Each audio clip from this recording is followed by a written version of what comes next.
Got questions about depression? Well, we have answers here at Mental Health Matters.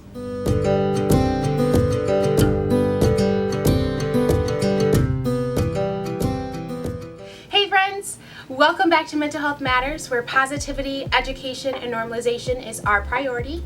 I'm Aaliyah. I am a licensed master level social worker and practicing mental health therapist, and welcome to Mental Health Matters. In honor of Mental Health Awareness Month, I am kicking off a brand new series called Mental Health 101.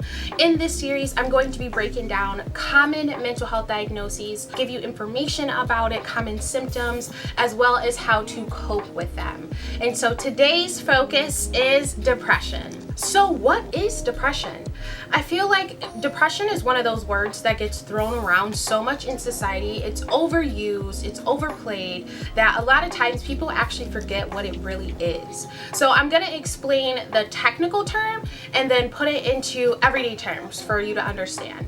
And so with the technical term, I will be using the DSM-5. The DSM stands for Diagnostic and Statistical Manual for Mental Health Disorders, or for short DSM, because who wants to say that all the time? No one. So the DSM is important for all mental health professionals. This is basically our mental health Bible. This holds all the mental health diagnoses and disorders, the criteria you need for them, definitions. It breaks it down. It's very thorough. And so we use this to figure out what actual diagnoses are. According to the DSM-5, depression is actually under the umbrella of depressive disorders. The reason that is because there's actually a lot of different types of depression. A lot of people think of this one type of depression when there's actually a bunch of them. There's the most common, which is major depressive disorder, but there's other ones like persistent depressive disorder, as well as substance and medication induced. There's a whole list of them. So it's important to note that although depression gets used a lot, there's actually a bunch of different kinds of them. What's different about the depressive disorders is the duration of the depression symptoms, the timing, basically the onset of the depression, and the causation or the origin of the disorder. With all of the different types of the depressive disorders, each of them are different, and that's why they're classified differently. The common feature of all these disorders is there is some type of presence of sadness, emptiness, or otherwise cognitive or social changes that impacts the person's ability to function in life. So what does that mean? I feel like everything is so wordy in the mental health professional. So what does that actually mean? So depression is a chemical imbalance that's occurring in your brain that is forcing you to have a negative perception of yourself, the world, and others. It can impact how you take care of yourself. Cooking, cleaning, showering, that could be impacted. Low motivation, that's another common symptom of depression. Fatigue or lethargy is another one. Insomnia or hyperinsomnia. Insomnia meaning you can't sleep, and hyperinsomnia means you're sleeping too much. That could also be a factor. Weight loss or weight gain. It's also common to have feelings of worthlessness and also having thoughts of suicide or death in general. So we broke down what depression means and what it is and how it affects you. We've talked about the common symptoms that come along with depression. And so one of the most important things is how to actually deal with it. So first and foremost, if you are thinking that maybe this sounds like you, maybe you've been experiencing some of the symptoms that I've talked about, or this sounds like your lived experience, I would encourage you to reach out for help. It's evidence-based that depression is treatable. There's different types of therapies that can help, including cognitive behavioral therapy, and there's also medication that can help with that chemical imbalance that I was talking about that occurs in the brain. So it's absolutely treatable, and there's nothing wrong with reaching out to someone because it can ultimately change your life. Who knows? You stumble upon the right therapist at the right time, and it can really impact your life. So if this sounds like you, please reach out for help. So, how to cope with depression? I'll give you just a few ideas. There's so many things you can do, and it's also important to remember too that each person that experiences depression experiences it differently. yes, we have the common symptoms that are indicators that depression is present, but that doesn't mean that each and every person experiences the same thing. Depression hits everybody very differently. So even though I'm giving you these ideas, take them with a grain of salt. Give them a try. It may not work out for you, and that's okay, but I would encourage you to keep trying different things. A lot of times it's trial and error. You have to find what works out for you, and sometimes it's not the first, second, or third thing you do, but it's important that you don't give up and that you keep trying different things. One of my favorite things to do to address depression is giving yourself something small to look forward to every day. So what depression will do, it'll make you feel like there's nothing to look forward to. Life is purposeful. It's not worth living. It makes you question, why are you even here? And so by setting yourself up and giving you those small things to look forward to, it can help undo those thoughts that are going on in your head.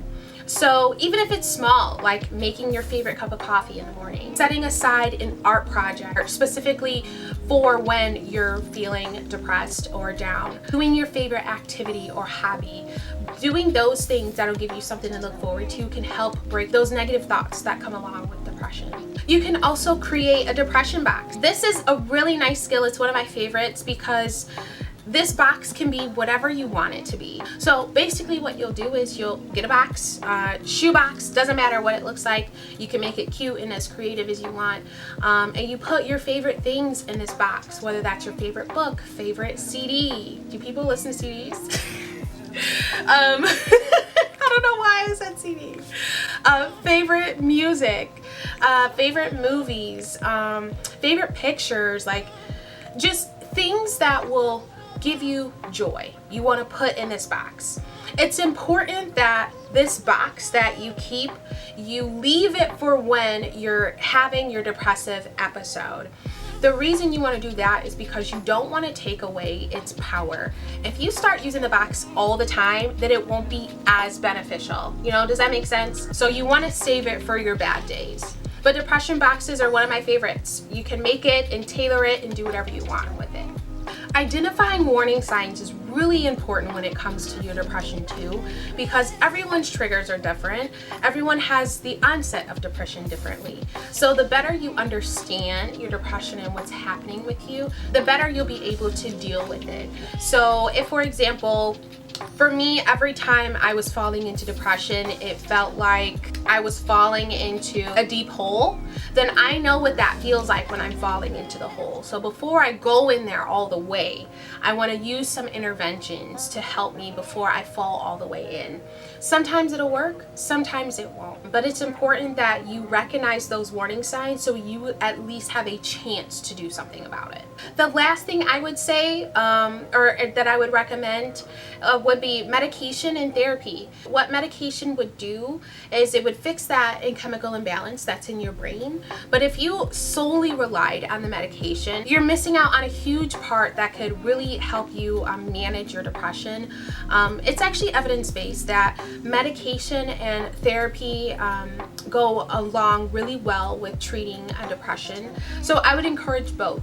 At least having a conversation with a healthcare professional about it and getting their 2 cents on it and what they think, because it's important to remember too that depression is a spectrum, just like mental health is a spectrum in general. So you could have major depressive disorder but mild, or you could have major depressive disorder and severe. It really depends. There is no one size fits all treatment. So we have talked about depression and broke it down, what it is and how it affects you. We've talked about the symptoms and I've offered a few ways to cope. But to me, when I was doing this series, I wanted it to make a real impact. I feel like, even though, yes, I'm a mental health therapist and this is what I do, I think it would be very beneficial if you actually heard from someone who has depression and what their lived experience is like. So I interviewed my little sister, Antonia, and I just asked her a couple of questions about her depression and how it affects her. And so I hope that by hearing her story that it gives you, ideas on how to deal with your depression. And if you're not dealing with it personally, send this to somebody you know who has depression. Give them ideas, because it is truly a lifelong journey. So send this video to somebody that could benefit from this, or even learning about mental health, so you can do your part too. Today we have a very special guest, my beautiful little sister, Antonia. So, Antonia, how long have you had depression? I have had depression for about 5 years now. I'm turning 22 this year, so it'll be 6 years. Okay. And how did you ultimately figure out that you had depression? Actually, it wasn't even me. I had all the telltale symptoms, laid in bed all day, didn't have an appetite, didn't have motivation to do anything, cried for absolutely no reason. But I told myself it was everything else but depression. It took our father walking into the room and saying, we want you to see somebody because we think you're depressed. I was like, okay. And I had to take a step back, and I was like, oh, that would explain a lot. And it has. Okay. Describe what life is like living with depression. It sucks because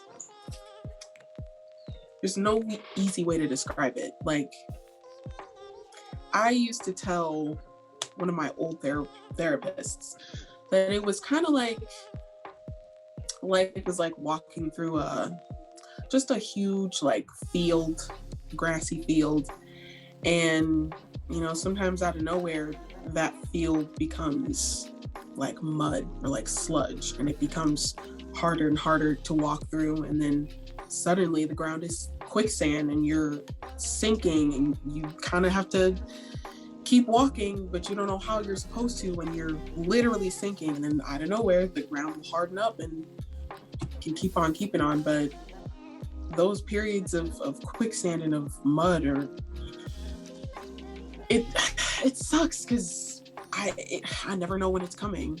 Or when I do know and I have no control over it, that's the worst. I just have to sit and watch myself sink into this mud, and it's really hard. It's really hard. And then you add other things in your life to that. So like school, relationships, it truly has an impact on everything. I try really hard to tell myself that I'm not my depression, but that's really hard to remember some days when it seems like that's all I am. My sad periods, my periods where I can't get out of bed. It happens so often. It's hard sometimes to think of myself as anything else other than being depressed. So yeah. You mentioned relationships. How has depression affected your relationships, either positively or negatively? So I would love to list off a whole bunch of positives first, but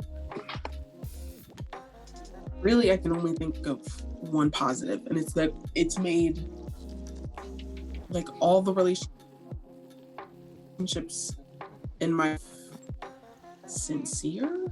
I don't know, I make these deep connections with people and I'm able to connect with them on another level. And so I don't have a lot of relationships, I just have a few really deep ones. I don't know if that makes sense. Yeah, it does make sense. Yeah, so there's that positive. I make these deep connections with people, but the guilt that I get from having these episodes, having these breakdowns, and then having to tell my friends, oh, I'd love to go to McDonald's, but I have no will to get out of this bed or eat or do anything.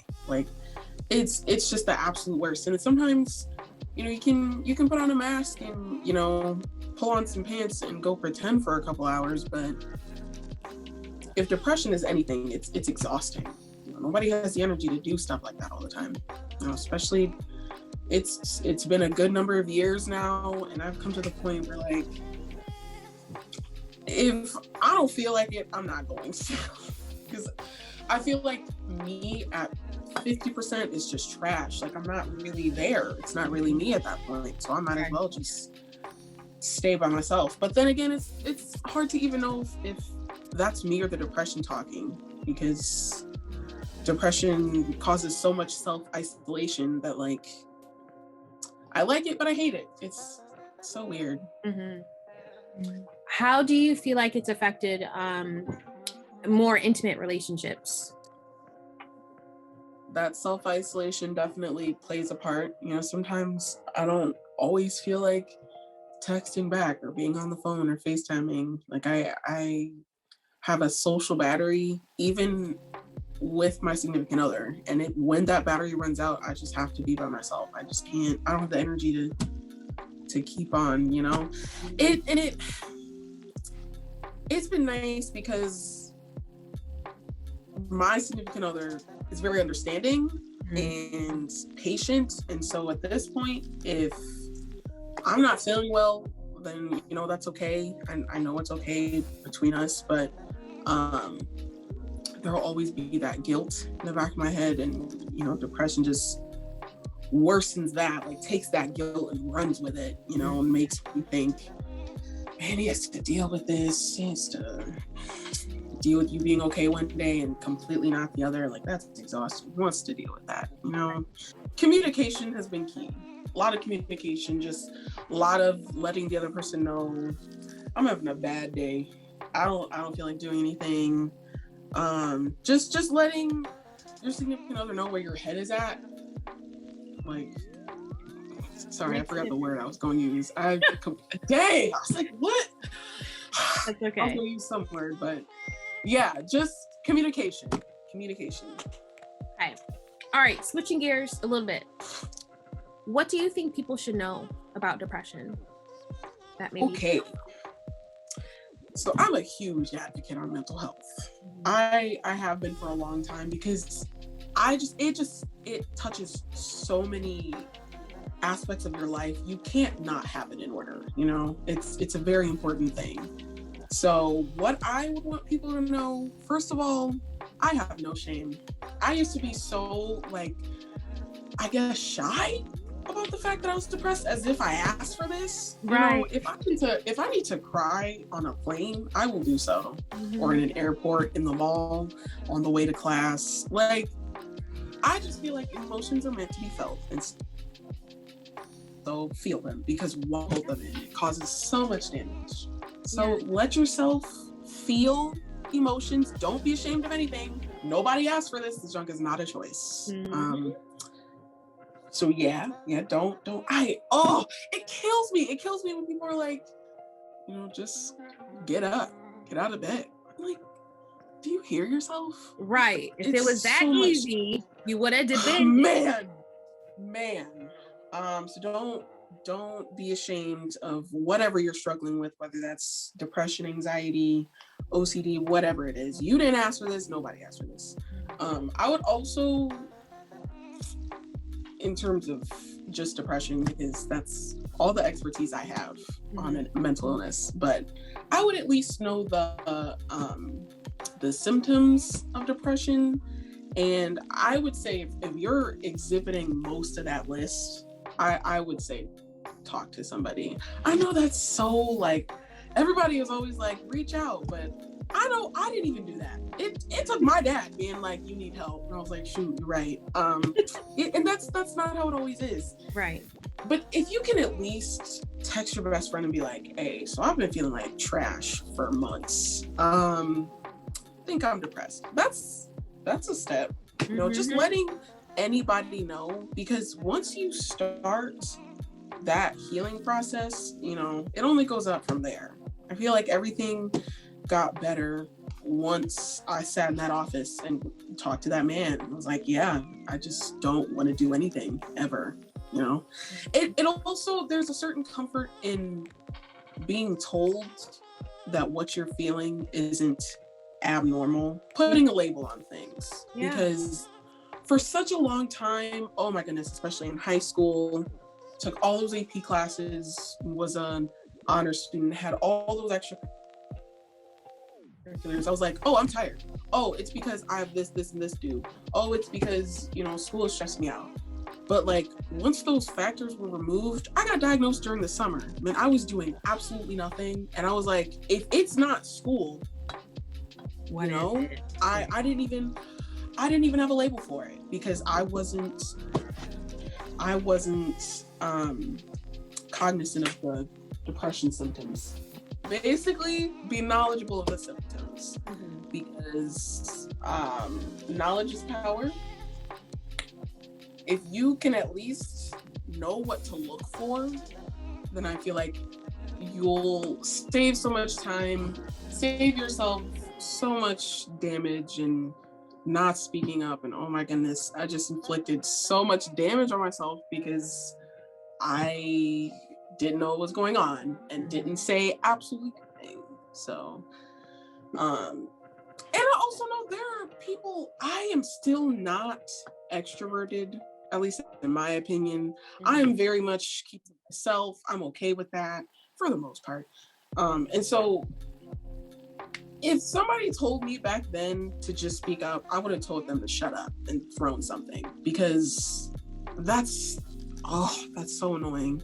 Sometimes you just can't speak up. So if that's the case, I would say find other avenues. You know, we live in a pretty modern era. That's ugly. But like, you know, there's something called like BetterHelp. This isn't sponsored, but you can, it's a whole like app thing. You can talk to a therapist. I'm pretty sure it costs money, but it's something. It's something. If you don't want to talk to people, you know, because I remember like being convinced that I could never sit down and tell our parents what was wrong, because I did not know where to begin and how to even construct what I wanted to say to them. But suddenly this stranger sat across from me and was like, tell me about your childhood. And I was like, okay, so when I was 8, this, like, it's just so, I don't know why, but it's easy to talk to a stranger about your issues. So if that's the case, you don't want to tell your best friend, your sister, your mom, or one of your uncles, then you can just look for some other avenue where you can talk to a stranger about it. I would say as soon as you start talking about it, it starts getting easier, because with that, talking is healing. Yes, I love that. Talking is healing. Ooh, I might feel that. Last question. So you've kind of already given advice to the people that are watching on, you know, ideas and ways to manage their depression. What advice do you have on managing symptoms? What have you done personally, as well as what would you suggest for someone else? So it helps to have a hobby. That sounds dumb. No, it doesn't. But not at all. It's true. And you know, there are so many different things you can do out there. The possibilities are endless. But it helps to have a hobby, because as sad as it sounds, that hobby will become, you'll still love to do it, but it'll also become a form of escapism. At least for me, I love to read. I've always loved to read. I'll love to read until I die. And when, especially at college, when my depression started to worsen and I could feel it, that was the worst. I could feel it getting worse. I could feel the struggle I was about to have. I would throw myself in a book. I would open a book. Or if I didn't have the energy, do you know there are people who narrate books? If I didn't have the energy to read words on a page, girl, I'm going to YouTube, I'm listening to a creepypasta. Because if you can disrupt those thoughts somehow, you're winning. You're winning. Yeah. I look for ways to disrupt it. So reading, I threw myself into reading, book collecting, buying books, collecting books. It's a whole thing. Threw myself into it. It's my favorite thing in the world. Besides that, surround yourself, I already said it, surround yourself with supportive people. My best friends, they have done a lot. They have put up with a lot.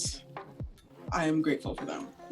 It's really great to have people who are not only similar to you in taste, humor, etc., but who are also like your ride or dies, will be there regardless of their circumstance. If you tell people like that you're depressed, they'll be like, I'm depressed too. Let's go watch a movie.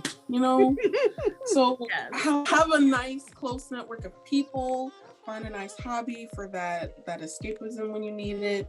Also, be very open and mindful to what you need. Sometimes you need to sob at 2 a.m. with a sad playlist on. That's just what it is. It is what it is. Be open to what you need at the time.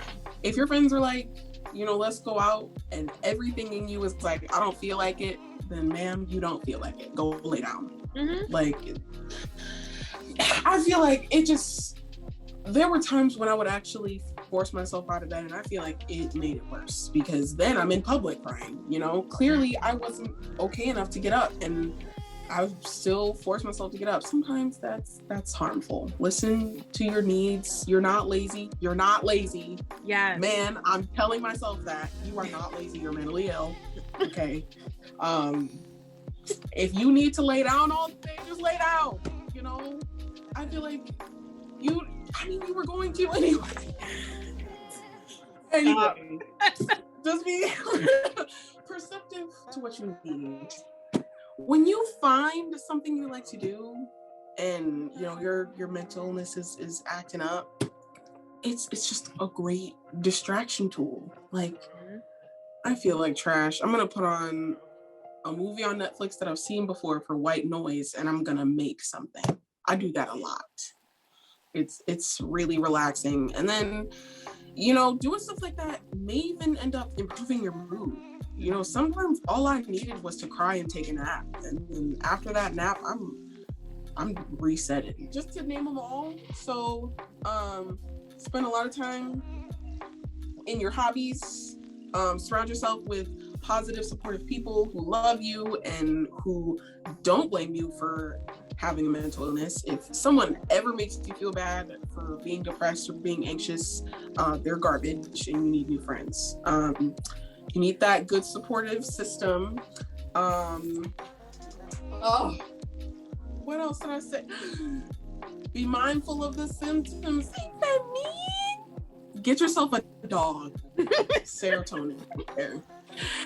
The last part, Antonia, that you didn't say, that you implied it, which was good, which is reaching out for help, like talking to someone. Yes. And yes. And medication.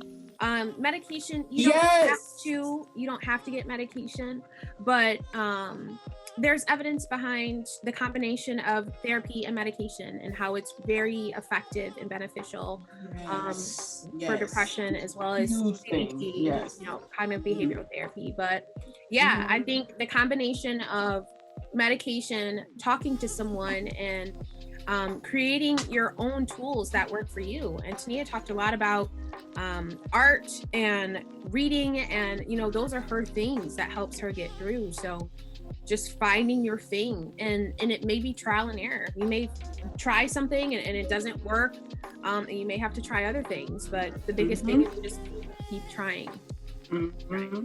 And combining all those things makes you regular, just makes you able to not feel like you're depressed, but you just so happen to be a person with depression. You're just carrying it with you every day instead of suffering and struggling. I can't believe I forgot the medication. In the beginning, I told myself I didn't want to be on those, but honestly, it's okay to need that extra help. Because it just, with mine, of course it's not going to solve your depression. I didn't wake up after a month of taking it and being like, I'm happy now, Right.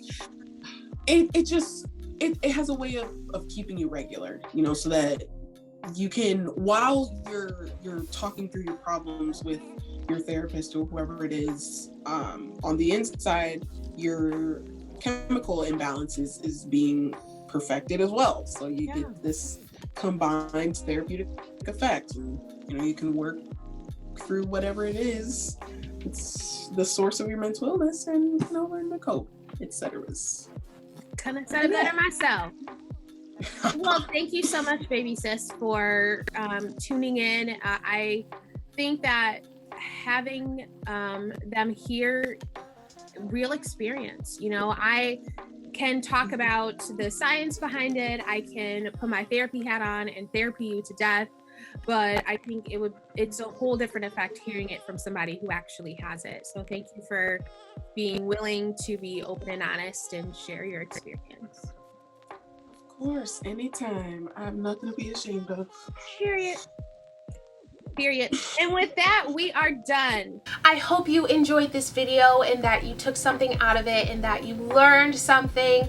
Please like, comment, and share. I'm hoping that this gets to the people that it really needs to. If you have more questions, not only just about depression or about mental health in general, please put them in the comments down below. I will answer them. If there are other mental health diagnoses that you want to learn about or that you have questions about, put it in the comments down below. I might make a video about it if there's enough interest. With that being said, I will see you in my next one. Bye.